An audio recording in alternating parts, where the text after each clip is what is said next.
hora en C5N, últimas novedades del brutal atentado en Rusia.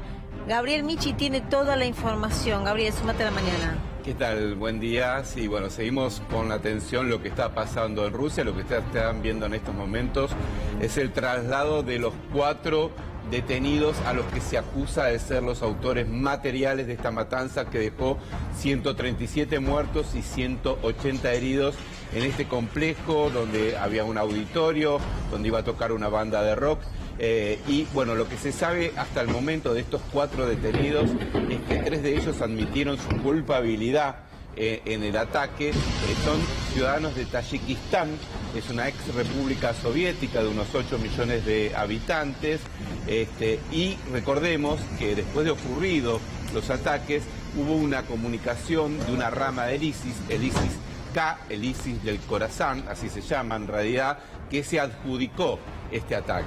Sin embargo, hay que decir que el gobierno ruso desconfía de esta cuestión de que estuviese involucrado el ISIS-K o que no tuviese otras ramificaciones. ¿Por qué decimos esto? Porque el propio Vladimir Putin contó que estos detenidos tenían una vía de escape por Ucrania, ¿no? Como que había una complicidad de sectores ucranianos del otro lado de la frontera para darle una vía de escape a estos 4 atacantes. Lo cierto es que obviamente hoy Moscú está de luto, la situación que se vive, ayer fue un día de luto justamente, y lo que estamos viendo son las imágenes de los recordatorios que hubo en las afueras de este complejo. Gabriel, vamos a sumar a la conversación desde Rusia al periodista que ejerce la función de periodista, el profesor Víctor Heifetz, que es editor en jefe de la revista América Latina y es coautor del libro América Latina en la Internacional Comunista 1919-1943. Lo sumamos, profesor, gracias por este contacto con la mañana, gracias por este contacto con la República Argentina. ¿Cuáles son las últimas novedades? ¿Qué más se conoce de este brutal atentado? Buenos días.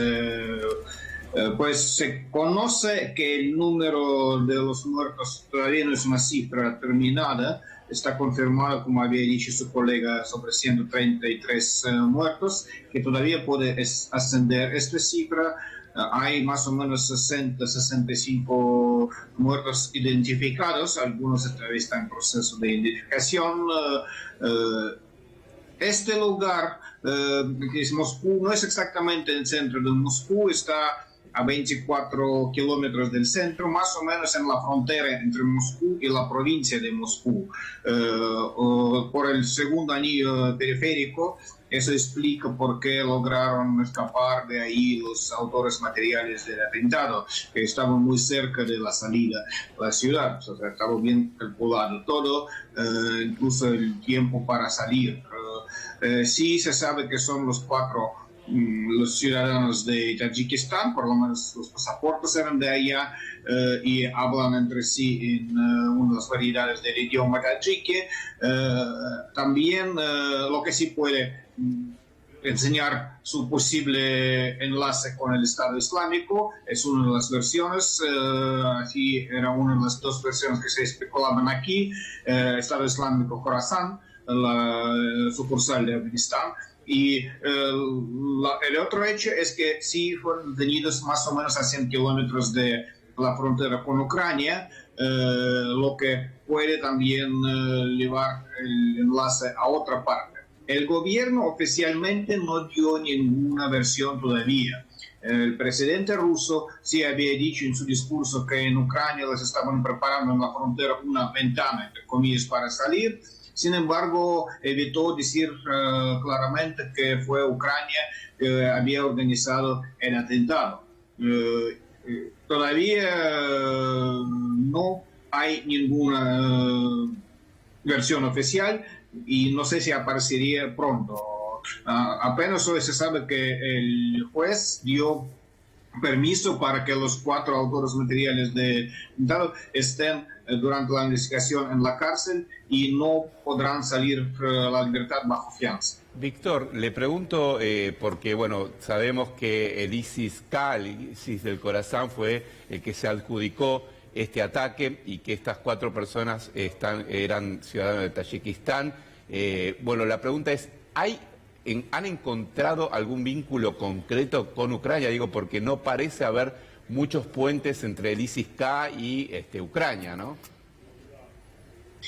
Miren, yo no soy experto judicial para hablar sobre las huellas encontradas. Yo como internacionalista puedo decir sobre lo que me causa dudas sobre el enlace con el Estado Islámico. Hay un video en el cual los cuatro están dando un juramento al Estado Islámico, pero lo están dando con mano izquierda.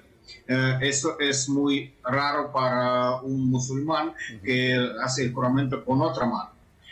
Segunda cosa, el día del atentado es una fiesta religiosa, inicio de una fiesta religiosa musulmana, en la cual normalmente, bueno, por lo menos antes, no habían cometido atentados. La tercera cosa que me causa dudas, el Estado Islámico siempre era muy conocido por los terroristas suicidas. Estos no iban a ser suicidas, iban precisamente a escapar, eso es lo raro. Y además el Estado Islámico, por lo menos en Rusia y alrededores de Rusia, sobre todo usaba explosivos y no tanto usaba una simple gasolina. Obviamente en cualquier momento se puede cambiar la táctica y métodos, pero por el momento todo eso no parece 100% el estilo del Estado Islámico. Eso es lo raro. Claro. Víctor, ¿qué tal? Juana Morín te saluda. ¿Cómo está Rusia hoy? Imagino que con muchísima seguridad. ¿Cómo se vive hoy después de este terrible atentado? Bueno, yo solo puedo hablar por San Petersburgo porque no sé cómo es ahora Moscú. Yo estuve el día del atentado en Moscú, pero yo salí en la tarde a las 3:40 en un tren, regresé a San Petersburgo. Entonces, en el momento de enterar las noticias, yo precisamente estaba saliendo del tren en mi ciudad. En San Petersburgo, el sábado, cancelaron las clases en las universidades. Bueno, en las escuelas públicas ya habían empezado las vacaciones, entonces los niños no estaban en la escuela. De las universidades, las clases pasaron al formato online, pero hoy ya las clases estaban realizando de manera normal. Cancelaron los eventos culturales y cosas como conciertos, partidos de fútbol. En Moscú todavía están cancelados, en San Petersburgo ya no están suspendidos desde a partir de hoy, pero ayer sí estaba suspendido todo porque ayer era un día oficial de luto. Yo no veo mucho más medidas de seguridad en la calle. O sea, la cantidad de policías es la misma que estoy viendo normalmente en el centro. Estuve el sábado en la noche en el centro, tampoco vi muchas policías, aunque sí recuerdo que hoy día en la universidad donde trabajo he visto a 2 policías que vinieron al comedor a almorzar. Nunca antes había visto a policías uniformados en la universidad. Puede ser que era una coincidencia, puede ser que es un reforzamiento de medidas de seguridad. Víctor, se dijo cuando ocurrió el ataque que había habido una advertencia de la Embajada de Estados Unidos a ciudadanos norteamericanos de que podía haber un ataque terrorista en Rusia. Queríamos saber si hay algo más de información sobre esto, sobre qué sabía Estados Unidos sobre este posible ataque, porque sabemos que el gobierno ruso le ha pedido explicaciones o detalles al gobierno norteamericano. Exactamente. El gobierno estadounidense hizo el aviso, si mal no recuerdo, el 8 de marzo, exacto, que dentro de 48 horas puede haber un atentado. Y sabe que hay fotos que apareció uno de los autores materiales de este atentado del viernes. Había aparecido el 10 de marzo, el 8 de marzo, en la foto tomada en este mismo centro comercial. Y el 10 de marzo en este centro comercial iba a realizarse y se realizó otro concierto de otro cantante, pero algo diferente. Este cantante se llama Chamán, es más el ídolo de los jóvenes. Entonces, si se hubiera el rock concierto de viernes, es más para la gente entre 30 y 40, para personas más grandes. Si se hubiera realizado el atentado en este mismo lugar el 10, habría mucho más impacto. Este impacto ya es enorme, pero habría mucho más impacto porque la mayoría de los muertos serían los jóvenes. Pero algo no funcionó, según entiendo, según los cálculos originales, y apareció allá como vio tal vez más medidas de seguridad, y entonces se fueron. Y ya para llegar el día de 22 de marzo a este mismo lugar. Claro, claro. Muy bien, Víctor, muchas gracias por este contacto. Un saludo. Un saludo. Adiós. Que tengan buen día.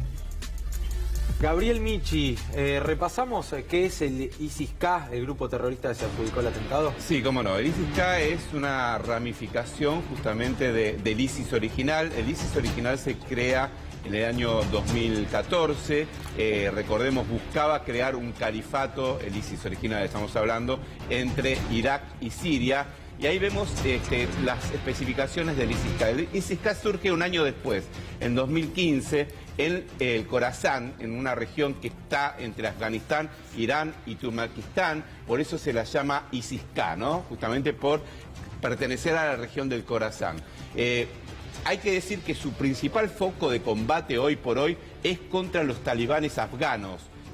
Y allí, de hecho, dentro de sus propios milicianos hay desertores talibanes que conforman estas filas y que combaten contra los talibanes que, recordemos, gobiernan Afganistán después de la retirada estadounidense, ¿no? Desde el año 2017, enero de 2017, se calcula que el ISIS-K fue protagonista o fue responsable de por lo menos 100 ataques en Afganistán y Pakistán, aunque también tuvo otros choques más, ¿no? Bueno, sigamos con otros detalles más sobre el ISIS-K. Lo que decíamos, según Naciones Unidas, el punto más importante de cantidad de milicianos ocurrió en 2018 y a partir de ello, con su enfrentamiento con sus talibanes, empezaron a bajar. Hoy se calcula que hay alrededor de 2.200 milicianos en las filas del ISIS-K. Y bueno, ¿por qué el ISIS-K podría atacar a Rusia? Primero que nada porque responsabilizan a Rusia por lo que consideran una persecución contra los musulmanes y el apoyo al gobierno justamente de estos países donde se los suele perseguir a los musulmanes, ¿no? Esto es el dato más importante. No es la primera vez que el ISIS-K ataca a Rusia. De hecho, sí al territorio ruso con un atentado de esta magnitud.